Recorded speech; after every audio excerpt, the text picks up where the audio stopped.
nyinyi mmuona Mwalimu Nyerere, nyinyi mnamsikia tu, na pengine labda hata hao wanataka kumueleza Mwalimu hawajamueleza Mwalimu kwa ile sifa ambayo anastahili. Mwalimu alikuwa kiongozi. Mwalimu alikuwa hana maskhara katika mambo ya nchi. Mwalimu azungumzi mwingine, Mwalimu akazungumzia peke yake. Hazungumzi mtu mwingine. Hazungumzi mtu mwingine. Kuwa kulikuwa na namna ya nidhamu. Mambo vipi mtazamaji wa Bongo Plus TV na 96 Linki Capsule kwenye exclusive interview. Mimi naitwa Victor Madaha, nyuma ya kamera yupo Rizki bwana. Bahati nzuri sana leo niko na mzee wangu hapa, mzee Mohamed Said, na mambo mengi sana kuzungumza naye, na nafahamu jana kuna taarifa ambazo zilitoka kwa maana ya makamu wa rais kutangaza kujiuzuru nafasi yake ile, na nikasema kuna haja ya kumfuata mzee wangu hapa tupate katika historia hasa ya nchi yetu ya Tanzania, mambo kama haya yakitokea huwa inakuwaje hasa, na maoni yake katika hili imekuwaje hasa. Emmanuel Nchimbi jana ametangaza vile kujiuzuru, na bahati ambayo tukua bado taarifa hazijathibitishwa, lakini jioni pia tukaona kupitia peji ya Ikulu ikathibitisha kwamba Mheshimiwa Rais pia ile taarifa ameipokea na ameweza kuikubali ile barua. Mzee wangu, asalamu alaykum. Wa alaykum salaam wa barakatuh. Habari yako bwana? Safi, heri. Heri bwana. Naona leo shati fulani hivi ambayo sije kukuta nayo hii. Hii ilikuwa sare uniform ya TANU Youth League. Hii kwa hii rangi TANU Youth League ukiva namna hii bwana, wakati wa harakati ya kutafuta uhuru hii ndio ilikuwa rangi yao bwana, TANU Youth League. Nimevaa makusudi leo kukutisha wewe. Unajua kama mimi nimetoka kwenye Youth League. Mimi mtu wa TANU Youth League bwana, usinione hivi bwana. Kumbe haikuwa kijani ile ambayo tunainania ile mkolezo sana. Sawa. Lakini na hii yani kijani, kuna kijani mkolezo ambayo ndio hii ambayo tunajua tumezoea, na kuna kijani hii, lakini zote ni kijani. Ila hii mnavaa watu wazito hii. Hapana. Leo nimesema Victor. Unajua msikilizaji, Victor sijui hata niseme, sijui ananitafuta nini. Victor mambo yote mazito, basi alfaji hata sijaamka kitandani kisha nipigia simu. Mzee Mohamed, asalamu alaykum. Wa alaykum salaam. Nataka tuje tufanye nini? Hebu tulia kidogo. Tukishutulia ile jambo tukalishapoa. Sasa unapenda jambo la moto moto. Mara mwisho ananiambia tuzungumze habari za vurugu zilizotokea wakati wa uchaguzi. Kaambia bwana Victor, hebu tulia bwana kwanza bwana. Tulia tuwasikilize viongozi wetu wanasema nini. Asema ndio tukitulia ile habari itakuwa tile chapoa. Tuakujua kwa nini imetokea hivi. Huyu Victor. Lakini uzuri sisi tunazungumza katika mazuri, lakini alhamdulillah. Anajua busara zako. Ndio ndio hii maana yake watu tufahamishane. Tufahamishane. Vipi tumefika hapa? Nini makosa yetu? Tungefanya nini? Tufanye nini? Naam.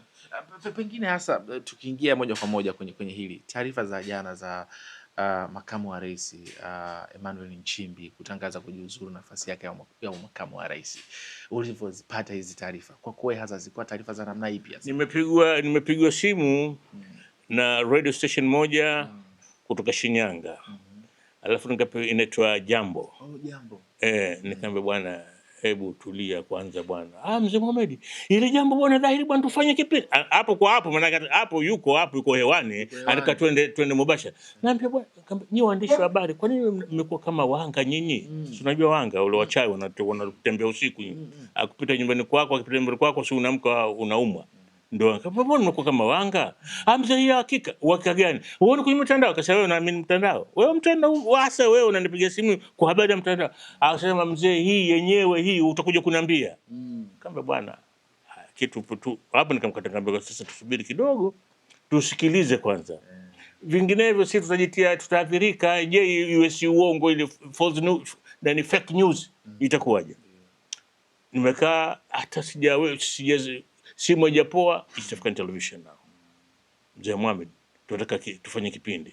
Kuhusu nini? Mimi najua nauliza tu kishabiki, kuhusu nini? Anasema kuhusu Mheshimiwa Nchimbi, makamu wa rais amejiuzuru. Nikamwambia una uhakika? Anasema yeye mbona hii dunia nzima najua. Yuko kwenye mtandao. Nikamwambia na mtandao. Watu wanafanya jambo kwenye mtandao, nasema kweli. Alafu baadaye anakuja kusema hiyo bwana fake news. Asema mzee, hii yenyewe. Nikamwambia haya, saa ngapi kipindi? Akanambia usiku saa 1. Haya, tukafanya kipindi. Lakini cha kusema ni kuwa kidogo mimi nimesikitika, na nikasema kwa nini imekuwa hivi?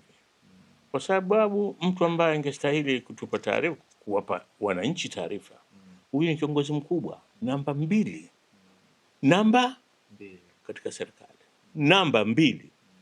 Yani angeweza kama rais anapokuwa yupo, yeye ndo anashika madaraka yale. Sasa vipi serikali haikutoa taarifa? Sisi wananchi tunasoma taarifa kwenye mitandao, na mitandao haina hadhi hiyo ambayo tunataka iwe nayo, kwa sababu mtandao mtu kajifungia nyumbani kwake anaandika anachotaka, hana mhariri. Lakini ndio ikawa habari za kweli. Manake tumeanza kusikia kuja kuambiwa, na mpaka sasa hivi serikali bado kimya, haijatoa statement. Wao wamesikia wamesema kitu. Kupitia Ikulu jana, Mheshimiwa Rais alitoa taarifa kwamba amekubali ile barua. Baada ya yeye kaisoma mtandani, ulifika kwenye ili uweze kujua, na kuna swali ambalo wewe huwezi kujua limefika kwenye meza yake, wewe huwezi kujua hilo. Sawa, lakini sidhani kama ni mtindo mzuri, si mtindo mzuri wa kupishana habari. Naam bwana.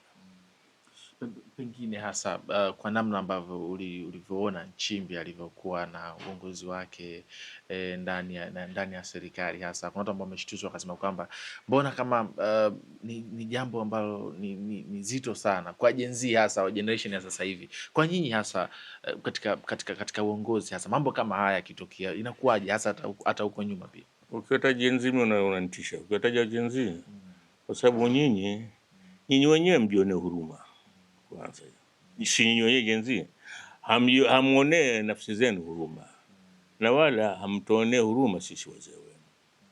Hili jambo ni zito, na naweza kusema mimi nikitegemea kuwa huu mwendo ninauona mwisho wake unaweza kuwa hivyo, kwa sababu nimesikia hotuba 2 za Mheshimiwa Nchimbi anazungumza na CCM, na zile hotuba unapata picha kuwa mwanangu mmoja juzi kanisifia, akasema baba, wewe unaweza kuzungumza saa 2 usitie hata neno moja la Kiingereza.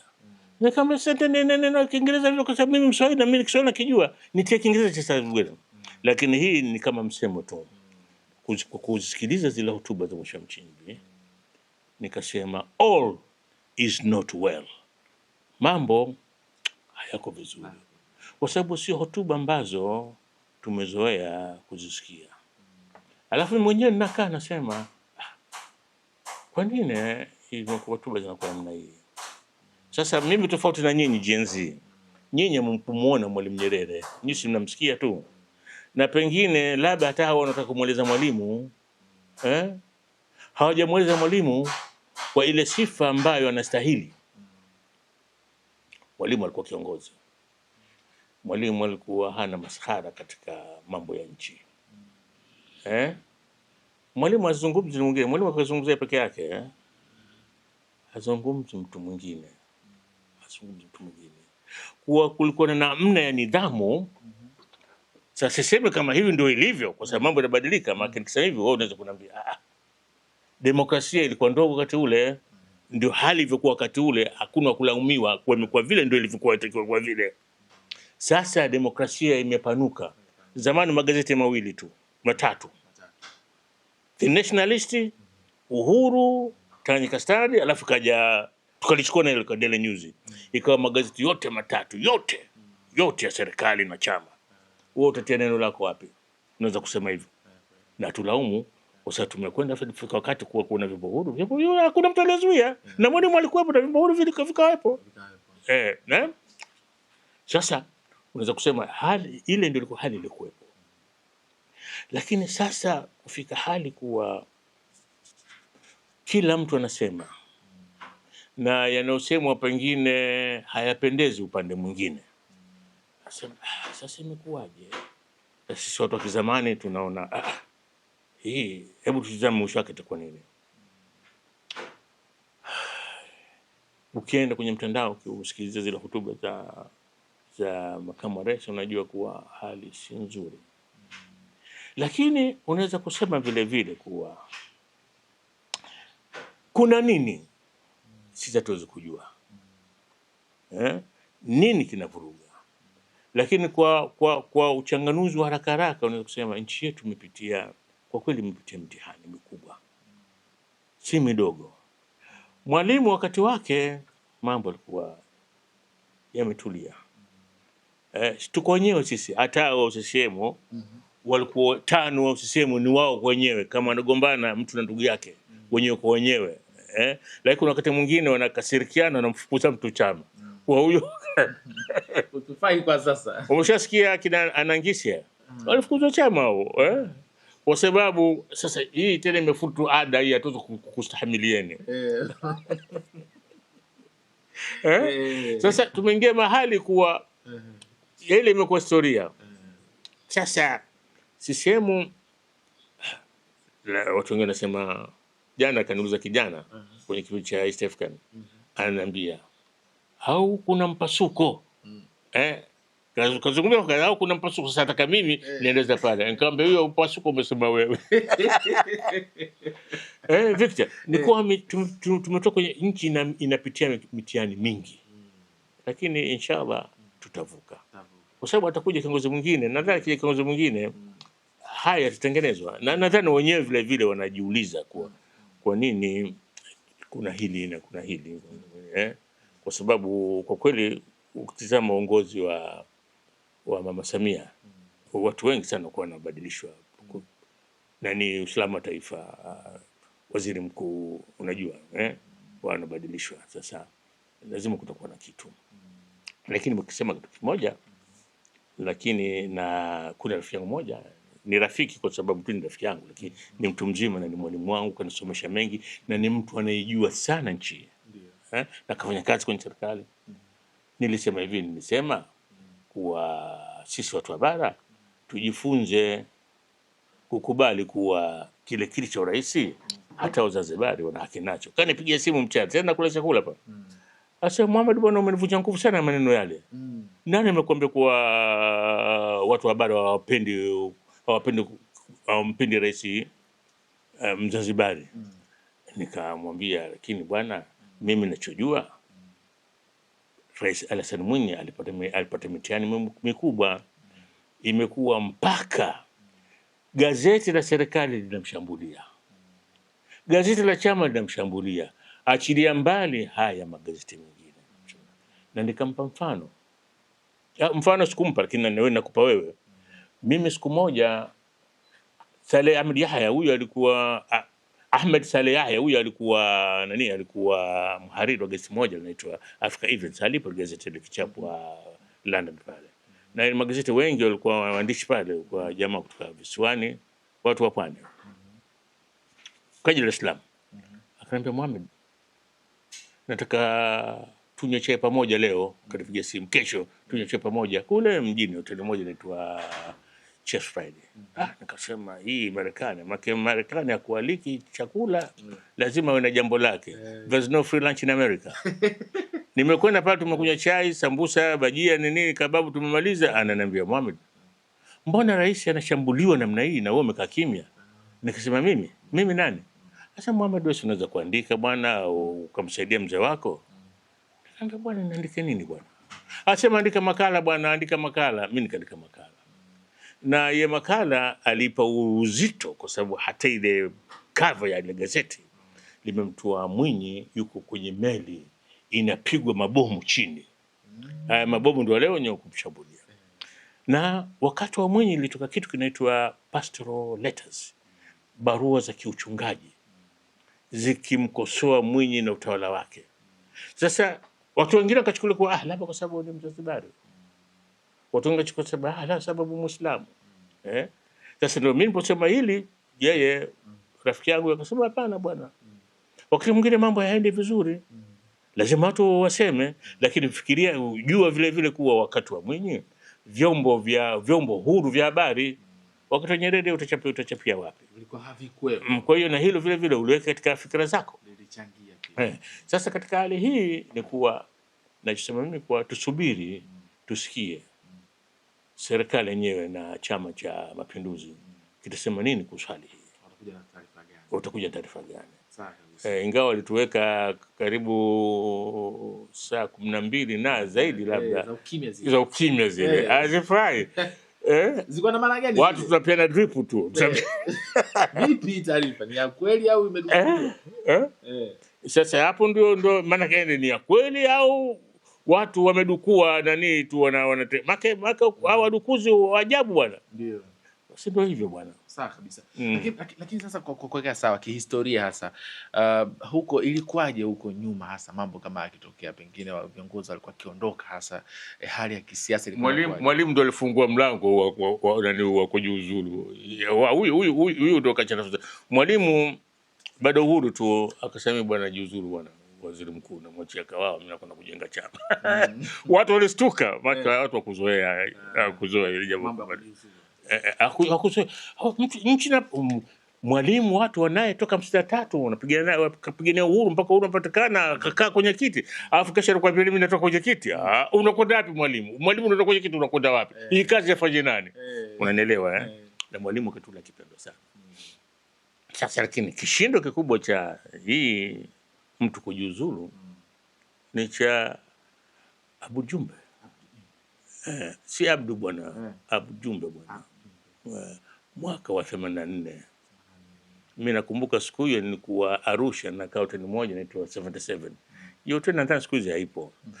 Mimi na kawaida, mimi nikiamka asubuhi kitu cha kwanza lazima nikanunue gazeti. Natoka nje pale kwenye mtaji magazeti naona picha ya Sokoine kasimama. Abu Jumbe huyu Sokoine anamuonyesha Abu Jumbe mlango wa Mercedes aingie. Ndio kisha toka ndani ya mkutano. Hii picha mpaka leo nakumbuka. Na hajabu haijachapu tena ile picha. 84 ilikuwa. Sasa ile ilikuwa kishindo. Lakini nayo vile vile si kama ilikuja vup. Tetesa chini chini zilikuwa zinasema all is not well. Kama kipindi Shakespeare nasema all is well this end well. Jambo mwisho likiwa zuri ndio lishakuwa zuri kutoka mwanzo wote na sasa hili nayo ilikuwa zito. Manake huyu makamu wa rais sana sasa watu wengine wanasema kalazimishwa. Leo kanaandikia mtu kanaandikia uzuri wa mitandao bwana haina staha. Wewe utasema neno lako mtu atakuja kusema bwana sikiliza bwana ile ni hivi. Tena wanapenda kusema Mzee Mohamed hebu tusikilize na sisi. Aliyekwambia kama alijiuzulu nani? Kaambiwa ajiuzulu. Kila mtu anajikuta hakimu.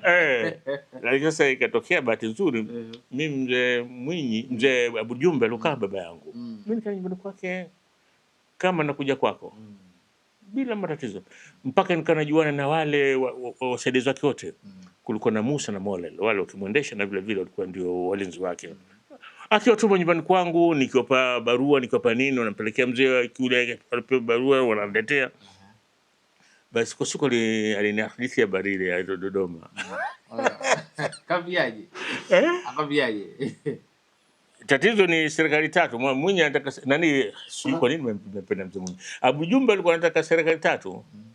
Na Mwalimu yeye msimamo wake serikali mbili. Labda kwa mbele tuende kwenye serikali moja.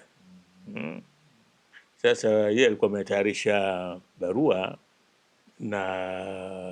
na alitayarisha mgala mmoja mwanasheria Bashir Swanzi. Sasa ile barua ilipotea kwenye ofisi yake ile. Anasema nimeishtukia ile barua anayo Mwalimu mkononi. Anasomea kifungu baada ya kifungu. Anasema Mzee Jumbe. Akiwa wakati Mzee Jumbe akuhadithia hii, yeye alihadithia kwa njia ya kukuchekesha. Asema Mwalimu ile barua kashika hivi. Kama vile mtoto umempa Mwanaserere unataka kumnyang'anya. Sasa naomba hebu soma na kipindi wewe unasoma vifungu unavyofanya. Soma na hivi vifungu vingine. Mwalimu hataki. Anasoma vile anavyotaka yeye. na na Mwinyi na sio kwa nini nataka mzee Mwinyi kanikaa namna hii Abu Jumbe akawa hana watu unajua mwalimu wewe huwezi kushinda. Mwalimu alikuwa na nguvu. Wewe huwezi kumkabili mwenyewe mwalimu uso kwa macho ukapambana nayo. Katika historia yangu mimi ya kumjua mwalimu, unajua kama sijisifu kinakwambia, unajua kama maktaba hii yangu hapa ni maktaba ya pili kuwa na nyaraka zilizosheheni historia ya mwalimu. Unajua hilo? Hujui? Unakiona kitabu hiki hapa? Unakiona kitabu hiki historia ya Mwalimu Nyerere? Katika watu waliopewa waliohojiwa kuhusu maisha ya Mwalimu Nyerere, mimi mmoja wapo. Na hii ni zawadi walinipa kwa zile juhudi zangu. Nimefanya asante. Walikaa pale Profesa Shivji, Profesa Said Othman na Dr. Mwazu Kamata. Tumezungumza, tumefanya mazungumzo mara mbili. Basi walipoandika kitabu hicho wakasema tumetembea maktaba zote nyingi, lakini maktaba 3 zimesheheni habari za Mwalimu Nyerere. Maktaba ya kwanza ni ya Dr. Salim Ahmed Salim, na maktaba ya pili ya Muhammad Said. Unamjua Muhammad Said? Ya tatu Brigadier General Hashim Mbita. Kabisa. Watu wazito. Sasa mwalimu, mimi kuna mambo mengine sijasema. Katika historia yangu mimi nawajua watu wawili tu ambao walikabiliana na mwalimu nipe nikupe. Nipe nikupe. Nani? Wa kwanza Bititi Mohamed. Mwaka 63. Afu 68 tena. Wa pili anaitwa Schneider Abdullahi Plantan. Schneider Plantan yeye katika watu walifanya TAA ile waingie vijana watoe wazee, yeye ndo alisimama kindaki. Tena president kakake Mwalimu Thomas Plan akamwambia kaka ondoka, pisha kiti hichi wakae vijana bwana, si nataka kudai uhuru bwana, nyinyi hamwezi kazi. Amenyoka hivi. Wakatoka ndo kuingia president Dr. Vedasto Kiaruzi na secretary akawa Abdulwahid Saiksi. Sasa miaka ikienda wakaja kugongana Schneider na mwalimu. Schneider akawekwa kizuizini. Siku alipotoka alikuwa kwa mwalimu. Ilikuwa kazi siku hiyo. Tutasema kwa siku tutafanya kipindi maalum. Hizi ndio historia ambazo watu hawazi sipati kokote hivi. Huwezi kwa sababu mimi naweza kwa sababu ni wazee wangu, ni mambo yako mle ndani ya nyumba unayajua tu. Hata kama hata kuyatafuta utajua. Ndio maana mimi lazima niwepo hapa. Sasa hii ndio hali kwa mwalimu, ulikuwa huwezi, manake mtu huwezi kupambana mwalimu ukatoka umeshinda. Yaani umshinde mwalimu. Ngumu sana. Naweza kusema nyingine ni huyo tatu ni mwalimu alipopambana na Bilal wa Rehani Wakela mwaka 63. Lakini yeye alikuwa mwalimu anasikiliza tu, Bilal anasema maneno mazito kabisa. Sasa akashindwa Abu Jumbe, akaamba jiuzulu. Katika kama hiyo huwezi kuendelea kwa kiongozi. Basi tena wanasema iliyobakia ni historia. The rest is history. Sawa kabisa. Sasa hii tutakuja kujua undani wake. Ni jambo la kulipa muda tu. Na sengine yeye nchi mwenyewe amekuwa kimya ile busara. Kuwa huu si wakati wa kusema sana.